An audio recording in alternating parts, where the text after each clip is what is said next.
चींटी एक नन्हा सा कीड़ा है जिसका तस्करा कुरान पाक में भी आया है, बल्कि इस चींटी के नाम से पूरी एक सूरत अल्लाह पाक ने नाजिल फरमाई, यानी सूरह नमल। याद रहे कि नमल चींटी को कहा जाता है। प्यारे भाइयों, जिस घर में चींटियां होती हैं तो उस घर के लोग उमूमन उन चींटियों की वजह से परेशान हो जाते हैं और तरह तरह के टोटके इसके लिए इस्तेमाल किए जाते हैं ताकि घर से चींटियों को भगाया जा सके। आज की वीडियो में मैं आपको उस घर के हवाले से एक अजीब हकीकत बताने जा रहा हूं जिस घर से चींटियां निकलना बंद नहीं होती। यह हकीकत जानने के बाद आपकी चींटियों के साथ जो दुश्मनी है वो खत्म हो जाएगी। यह हकीकत जानने के लिए आपसे इल्तमास है कि वीडियो को बगैर स्किप किए आखिर तक जरूर देखिएगा। प्यारे भाइयों, मैं आपको घर की हकीकत भी बताता हूं जिस घर में चींटियां निकलना बंद ना हो, लेकिन पहले आपको चींटी और हज़रत सुलेमान अलैहिस्सलाम का एक दिलचस्प वाकया सुनाता हूं। कहते हैं कि एक दिन हजरत सुलेमान अलैहिस्सलाम दरिया के किनारे बैठे हुए अल्लाह की कुदरत के नजारे फरमा रहे थे तो देखा कि एक चींटी आई जिसके मुंह में एक दाना था। रिस्क था और ये उस खुराक को, उस दाने को लेकर दरिया के किनारे जा रही थी। हजरत सुलेमान अलैहिस्सलाम ये सब देख रहे थे कि चींटी चलते चलते आहिस्ता आहिस्ता अपनी रफ्तार से चलते हुए दरिया के किनारे जा पहुंची।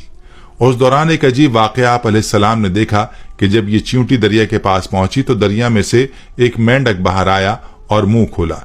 चींटी उसके मुंह में चली गई और मेंढक वापस दरिया में चला गया।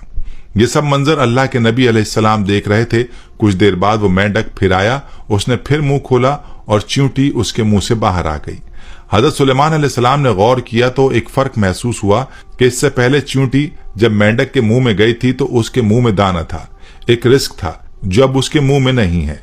दोस्तों, जैसा कि पहले भी आपको बताया कि हजरत सुलेमान अलैहिस्सलाम चरिंद परिंद सबसे बात किया करते थे। आप अलैहिस्सलाम ने चींटी को तलब किया और पूछा कि ये क्या मामला है, ये तुम क्या कर रही हो? अभी तुम मुंह में दाना लेकर मेंढक के मुंह में गई थी, तुम कहाँ गई थी? ये चींटी कहने लगी, ए पैगंबर खुदा, इस समंदर की गहराई में जाकर दूर एक पत्थर है, ये पत्थर अंदर से खाली है, उस पत्थर के अंदर एक कीड़ा रहता है। अल्लाह ताला ने उस कीड़े को ऐसे मकाम पर पैदा किया है कि वो वहां से निकल नहीं सकता, वही उसकी कुल कायनात है। मुझे अल्लाह ताला ने इस काम पर मुकर्रर किया है कि मैं उसको खाना पहुंचाऊं। कादिर मुतलक ने इस मेंढक को मामूर किया है। मेंढक रोजाना मुझे अपने मुंह में लेकर पानी से होता हुआ उस पत्थर के पास ले जाता है। वो मेंढक अपना मुंह उस पत्थर के सुराख पर रख देता है। मैं उसके मुंह से निकलकर कीड़े के पास जाती हूँ। वो अनाज जो मेरे मुंह में होता है वो अनाज मैं उसके पास रख देती हूँ। ये मेंढक मेरा इंतजार करता रहता है। मैं वापस उसके मुंह में दाखिल हो जाती हूँ। ये पानी में तैरते हुए मुझे वापस पानी से बाहर ले आता है।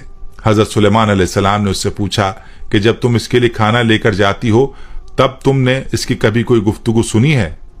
चींटी कहने लगी, हाँ, जब मैं उसके लिए खाना लेकर जाती हूँ तो हर रोज मैं उस कीड़े की गुफ्तगू सुनती हूँ। हजरत सुलेमान अलैहिस्सलाम ने दरियाफ्त किया और फरमाया कि उसकी गुफ्तगू क्या है?